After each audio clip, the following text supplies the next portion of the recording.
الحمد لله وكفى وسلام على عباده الذين اصطفى أما بعد فأعوذ بالله من الشيطان الرجيم بسم الله الرحمن الرحيم فيه آيات بينات مقام إبراهيم ومن دخله كان آمنا ولله على الناس حج البيت من استطاع إليه سبيلا ومن كفر فإن الله غني عن العالمين صدق الله العظيم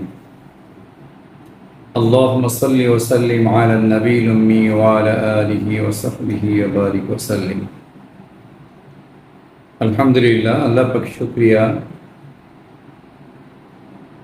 2024 সনে যারা ইতোমধ্যে হজ্জের উদ্দেশ্যে মক্কা মদিনাতে পৌঁছেছেন এবং যারা এখন অন দ্য ওয়ে অর্থাৎ মক্কা মদিনার পথে আছেন এবং যারা আগামী দিনে হজ্জের পূর্ব পর্যন্ত যাবেন, সকলকেই আমি অগ্রিম শুভেচ্ছা জানাচ্ছি, মোবারকবাদ জানাচ্ছি, ধন্যবাদ জানাচ্ছি।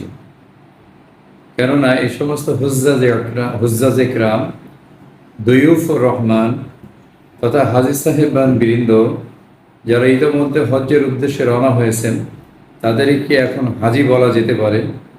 কেননা তারা আল্লাহ পাকের ডাকে, আল্লাহ পাকের আহ্বানে তারা মক্কা মদিনার উদ্দেশ্যে রওনা হয়েছেন।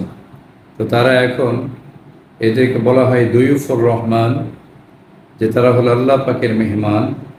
এই সমস্ত হুজ্জাজে কিরামের হজ যাতে করে সুন্দরভাবে সম্পন্ন হয়, হজ্জের যাবতীয় হুকুম আহকাম যাতে করে সময় মতো নির্দিষ্ট দিনে, নির্দিষ্ট স্থানে, নির্দিষ্ট সময়ে যাতে করে তারা পুরা করতে পারেন, আল্লাহ পাকের কাছে সেই কামনা করছি, সেই প্রত্যাশা রাখছি, সেই প্রার্থনা করছি যেন আল্লাহ তাআলা 2024 সনের সমস্ত হুজ্জাজে কিরামের হজকে যেন আল্লাহ তাআলা মেহেরবানি করে কবুল করে নেন। সকলে বলি আমিন। সম্মানিত উপস্থিতি, আল কোরআনুল কারীমের সূরা আলে ইমরান, সূরা আলে ইমরানের 97 নম্বর আয়াতের মধ্যে আল্লাহ তাআলা এই হজ্জের যে বিধান, এই বিধানকে আল্লাহ তাআলা যে ফরজ করেছেন, আল্লাহ তাআলা যে হজ্জের বিধানকে ফরজ করেছেন, সেই হজ্জের ব্যাপারে আল্লাহ পাক রব্বুল আলামিন আল কোরআনুল কারীমের সূরা আলে ইমরানের 97 নম্বর আয়াতের মধ্যে আল্লাহ তাআলা ইরশাদ করেছেন, ফীহি আয়াতুম বাইয়িনাতুম মাকামু ইব্রাহিম। ফীহি আয়াতুম বাইয়িনাতুম মাকামু ইব্রাহিম। আল্লাহ তাআলা ইরশাদ করেছেন তথা মক্কাতুল মুকাররমায় আয়াতুম বাইয়িনাতুম, আল্লাহ পাকের অসংখ্য প্রকাশ্য নিদর্শনাবলী রয়েছে। মাকাম ইব্রাহিম তার মধ্যে অন্যতম একটা, অর্থাৎ ফীহি আয়াতুম বাইয়িনাতুম মাকাম ইব্রাহিম, তথায় আল্লাহ পাকের অসংখ্য প্রকাশ্য নিদর্শনাবলী রয়েছে, তার মধ্যে মাকাম ইব্রাহিম অন্যতম। ওমান দাখালাহু কানা আমিনা, এবং আল্লাহ তাআলা ইরশাদ করেছেন যে কেউ, যে কোনো ব্যক্তি তথায় প্রবেশ করবে সেই নিরাপদ। অর্থাৎ মক্কাতুল মুকাররমা, আজকের খানায়ে কাবা, বাইতুল্লাহ শরীফের চত্বর, এই মক্কাতুল মুকাররমা, যেটাকে মক্কাতুল মুকাররমা এবং মসজিদে নববী, এই দুই মসজিদকে হারামাইনি শরীফাইন বলা হয়। তো এখানে মক্কাতুল মুকাররমা যে মসজিদ রয়েছে, আল্লাহ তাআলা সে ব্যাপারে বলেছেন ওমান দাখালাহু, সেখানে যে প্রবেশ করবে, যে কোনো ব্যক্তি তথা প্রবেশ করবে, কানা আমিনা, সেই ব্যক্তি নিরাপদ হবে। ওয়ালিল্লাহি আলান নাসি হিজ্জুল বাইতি মান ইসতাতাআ ইলাইহি সাবিলা। ওয়ালিল্লাহি আলান নাস, মানুষের জন্য অপরিহার্য কর্তব্য, হিজ্জুল বাইতি, আল্লাহ পাকের জন্য, আল্লাহ পাকের ঘরের হজ সম্পন্ন করা। মান ইসতাতাআ ইলাইহি সাবিলা, যেই ব্যক্তি সেখানে যার শারীরিক সক্ষমতা রাখে এবং অর্থনৈতিক সচ্ছলতা রাখে। এর অর্থ হলো, যেই ব্যক্তির অর্থনৈতিক সচ্ছলতা রয়েছে, শারীরিক সক্ষমতা রয়েছে, সেই ব্যক্তির জন্য আল্লাহ পাকের ঘরের হজ সম্পন্ন করা অপরিহার্য কর্তব্য। সম্মানিত উপস্থিতি, এর দ্বারা মুফাসসিরিন ইকরাম বলেছেন, উলামা ইকরাম বলেছেন যে আল্লাহ তাআলা যে হজ নামক যে আল্লাহ পাকের যে পঞ্চম স্তম্ভ, ইসলামের যে মূল পাঁচটা ভিত্তি, বুনিয়াল ইসলাম আলা খামসিন শাহাদাতি আল্লা ইলাহা ইল্লাল্লাহ ওয়া ইকামিস সালাহ ওয়া ইতাইজ যাকাত ওয়াস সাওমি ওয়াল হজ্জ। তো এখানে যে আল্লাহ তাআলা হজ্জের ব্যাপারে বলেছেন যে ইসলামের পঞ্চ স্তম্ভ, তার ভিতর হজ একটি স্তম্ভ, সেটাকে ফরজ করেছেন আল্লাহ তাআলা সূরা আলে ইমরানের ৯৭ নম্বর আয়াতের মাধ্যমে।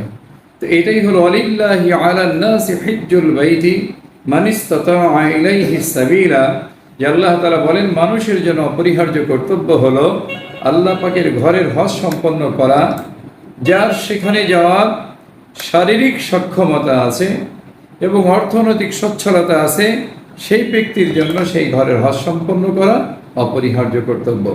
ওমান কাফারা ফাইন্নাল্লাহা গনিয়্যুন আনিল আলামিন।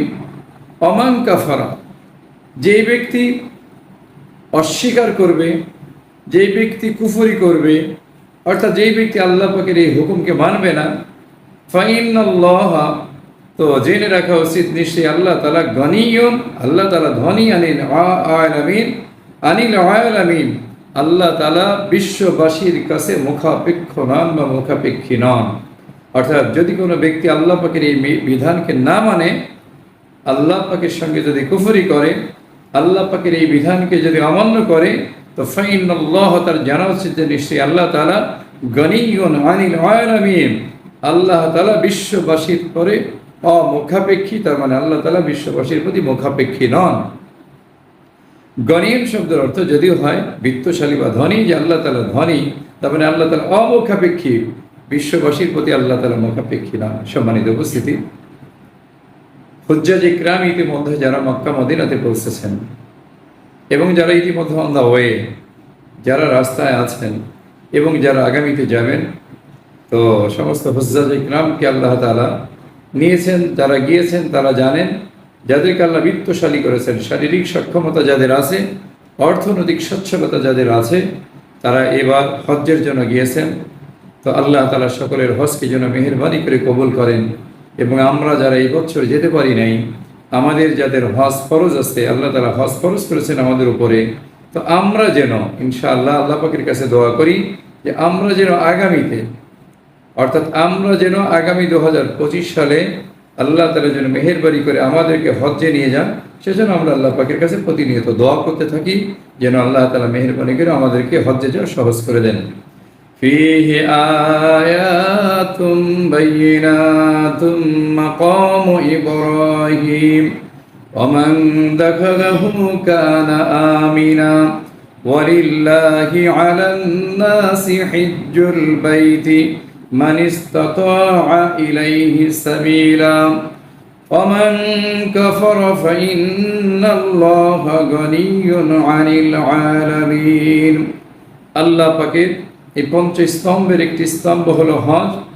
এই হজ্জের যে অন্যতম বিধান আছে, হুকুম আছে, এই ব্যাপারে হাদিস শরীফে আল্লাহ তাআলা ইরশাদ করেছেন, মান হাজ্জা লিল্লাহ ফালাম ইয়ারফুস ওয়ালাম ইয়াফসুক রাজআ কায়াউমি ওয়ালাদাতুহু উম্মুহু আও কামা ক্বালা আলাইহিস সালাতু ওয়াস সালাম। রাসূলুল্লাহ সাল্লাল্লাহু আলাইহি ওয়াসাল্লাম ইরশাদ করেছেন, মান হাজ্জা লিল্লাহ, যে ব্যক্তি শুধু আল্লাহ পাকের সন্তুষ্টি অর্জনের জন্য হজ সম্পন্ন করে, ফালাম ইয়ারফুস ওয়ালাম ইয়াফসুক, এবং হজ করার পরে সে ফাহিশা কোনো কাজ করে না, অশ্লীল কোনো কথাবার্তা বলে না, তো আল্লাহ নবী আলাইহিস সালাতু ওয়াস সালাম বলেছেন রাজআ, এই ব্যক্তি মুক্ত হয় বা ফিরে আসে, রাজআ কায়াউমি ওয়ালাদাতুহু উম্মুহু, বলে যে সেই ব্যক্তি হজ সম্পন্ন করার পরে যেই ব্যক্তি ফাহিশা কোনো কথা বলবে না, কাজকর্ম করবে না, অশ্লীল কথাবার্তা বলবে না, তো সে তার গুনাহ থেকে এইভাবে মুক্ত হবে। একজন নবজাতক যে আজকে সদ্য ভূমিষ্ঠ হয়েছে, এই নবজাতকের যেমন কোনো গুনাহ নাই, ঠিক তেমনিভাবে হজ সম্পন্ন করার পরে যদি কোনো কেউ ব্যক্তি ফাহিশা কাজে লিপ্ত না হয়, অশ্লীল কথাবার্তায় লিপ্ত না হয়, তো নবী আলাইহিস সালাতু ওয়াস সালাম বলেছেন আল্লাহ তাআলা তাকেও এরকম তার গোনাকে মাফ করে দিয়ে তাকেও আল্লাহ তাআলা নিষ্পাপ ব্যক্তির মতো করে দেবেন। সুবহানাল্লাহি ওয়া বিহামদিহি। মান হাজ্জা লিল্লাহ ফালাম ইয়ারফুস ফালাম ইয়াফসাক রাজআ কায়াউমি ওয়ালাদাতুহু উম্মুহু আও কামা ক্বালা আলাইহিস সালাতু ওয়াস সালাম। সুতরাং আমি আবারও সেই প্রার্থনা করে আমার বক্তব্য শেষ করতে যাচ্ছি যে যারা এই 2024 সনে হজ্জে গিয়েছেন বা যারা যাচ্ছেন এবং যারা যাবেন, আল্লাহ তাআলা সকলের হজকে যেন মেহেরবানি করে কবুল করেন, সকলকেই যেন আল্লাহ তাআলা হজ্জে মাবরুর নসিব করেন এবং আল্লাহ পাকের হুকুম মোতাবেক যেন তারা হজ সম্পন্ন করতে পারেন। এবং নবী আলাইহিস সালাতু ওয়াস সালামের যে হাদিস যে আল্লাহ পাকের জন্য হজ করার পরে যদি ফাহিশা কোনো কাজ তারা না করে, অশ্লীল কথাবার্তা না বলে, তো তাদেরকে আল্লাহ তাআলা তাদের গুনাহকে মাফ করে দিয়ে নিষ্পাপ মাসুম বাচ্চার মতো করে দেবেন। সকলকেই যেন আল্লাহ তাআলা সেই হাদিসের আওতাভুক্ত হওয়ার তৌফিক আল্লাহ পাক দান করেন এবং আমাদেরকে আমাদের বাংলাদেশবাসীকে এবং বিশ্ববাসীকে আগামী দিনে যাদের প্রতি হজ ফরজ রয়েছে সকলকেই যেন আল্লাহ তাআলা সময় মতো আল্লাহ পাকের ঘরের হজ সম্পন্ন করার তৌফিক আল্লাহ পাক দান করেন। সকলে বলি আমিন। ওয়া আখিরি দাওয়ানা আনিল হামদুলিল্লাহি রাব্বিল আলামিন। আসসালামু আলাইকুম ওয়া রাহমাতুল্লাহি ওয়া বারাকাতুহু।